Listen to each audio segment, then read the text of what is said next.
Howdy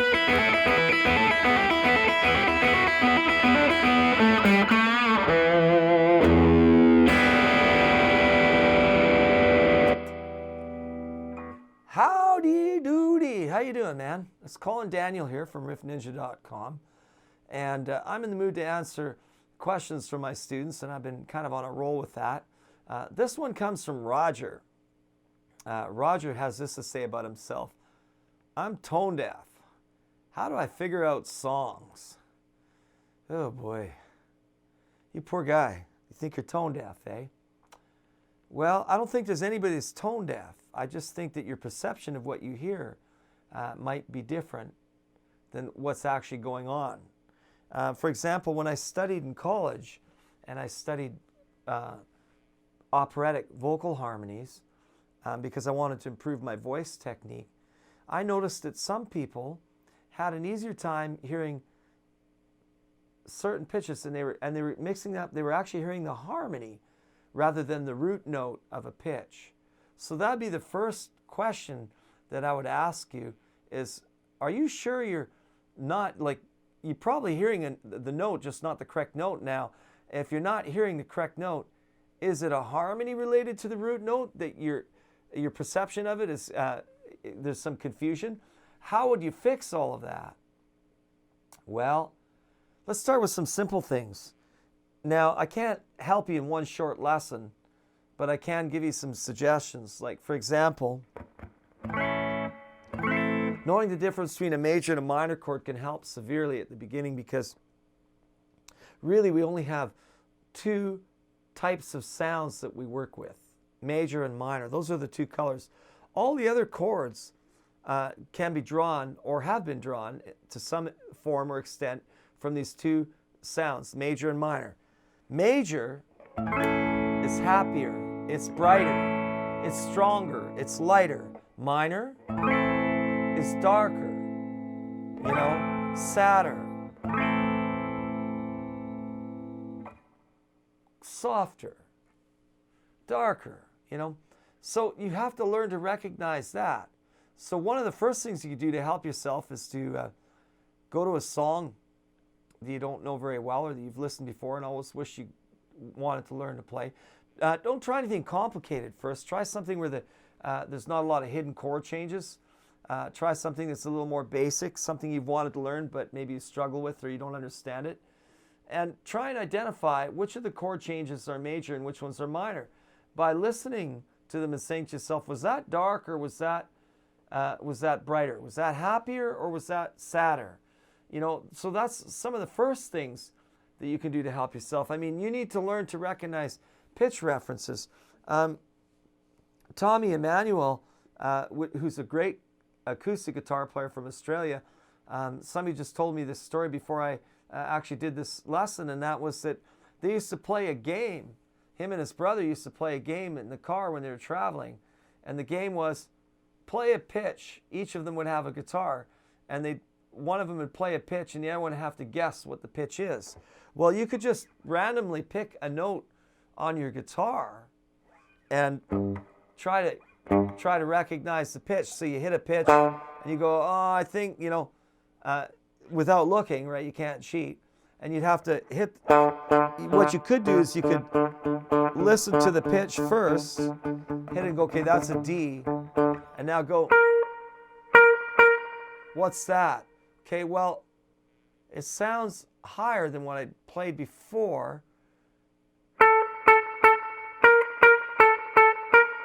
Okay, so that sounds like an octave, and you have to do some pitch relative exercises like that. Usually what they do in college is the teacher will play a note, and he'll say, and he'll let you listen to, he'll say, today we're going to study like 3 notes, 1 4s and 5s, G, C, and D, right? And now he'll pick from those 3 notes, and he'll strike maybe a C note, and he'll ask you what note it is. And if you can't hear, you might guess, right? But you got to kind of play games with that. So 1 4 5 is a good place to start for identifying notes. Just pick a key. If you can't do it yourself, then get a friend to do it, right? Pick a 1 4 5 like A, D, and E, And now anywhere on the fingerboard you can find an A, D, or E, play it randomly. And if you get it wrong, then move on to the next one and you keep trying. That can help too, because I'm not too sure like where your problem exactly is. These are some of my suggestions.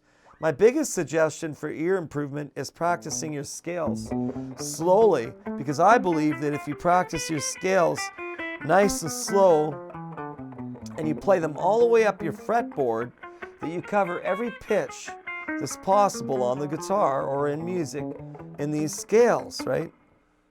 So, and you have to listen to them. You can't just go in autopilot. You have to actually listen to the notes that you're playing. I say singing them helps too. Like if you just sing a note, you're like a riff. You know, and I would do that a lot. I would sing every riff I played. But that might be above your ability at this point. And if it's something as simple as just picking 3 notes out and getting a friend to play them on a piano or a guitar and learning to start to recognize some of those pitches by pitch reference, that's a good way to do it, you know. You can sit there and go, this is 1, this is 4, this is 5. 1, 4, and 5, okay? So now, you need to hear those notes in other octaves. Like you could start by listening to octaves too, because singing it really helps a lot, because it vibrates your whole skull. Even if you're not a good singer, your whole skull is vibrating to the note. And of course it affects the way your ear perceives the notes. So sometimes if you're trying to learn a song by ear, and if you can sing it, what I would do is I'd play a section of the song that I'm struggling with and hit the note that starts the song, or find the root note that starts the song. The theory can really help your ear too. I have students that have extremely strong ears, but then they get stuck. Their ear fails them at one point. And for that, knowing your theory really, really well can improve your ear. That's something I can't solve in one lesson, or maybe even a few. It might be solved over a period of time. I don't believe that anybody's tone deaf. You obviously know what sounds good and what doesn't sound good, because you're not going to listen to a song that doesn't sound good, are you? I mean, you've obviously got good taste in music. You're on my site. You're asking me these questions. You obviously know a little bit about music, like you know what sounds good. So it's not that you're tone deaf, because I don't believe you're tone deaf. I think you don't know how to relate to the pitches very well. And there's, like I said, even theory can help you that way. So there's a bunch of things in here that could really help. And I hope that I've kind of touched on some of them. This is a difficult subject to teach and get it down in one short little lesson. But hopefully I've given you some insight that will start to help you to get better pitch. Singing your scales, singing for yourself, singing notes, playing the notes and singing them, that's good. If you can't sing, then get a friend to randomly pick notes and go, what note is that? I would start by just limiting it to like 2 or 3 notes. Like I said, 1, 4, and 5 is a good way to start. Pick a key, 1, 4, 5 in whatever key, and then make a game of it every day. You've got to do it every day. Once a week isn't enough, especially if you're struggling with it. You've got to make a bigger effort for it. I've never had a student that can't hear those notes eventually.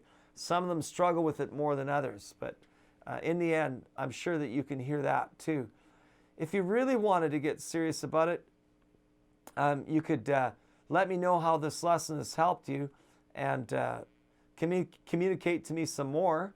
I'll certainly, when I get a chance and I read your comments, I will definitely answer it. All of you people that have sent me comments are really contributing to better lessons, because it gives me insight into what it is that you all need to help you play better. And since I don't know you all in person, this really helps to give me some insight. And I hope that this lesson has helped give you some of that insight. And don't forget to subscribe. And you should check out my Riff Ninja site. There is a a 3-day free trial that you can get in there and dig in a little bit into your theory if that's what you need. Certainly the theory is going to help you. Other than that, I look forward to hearing from you again, and have yourself a good one, and hope this lesson was very helpful to you. Take care, y'all.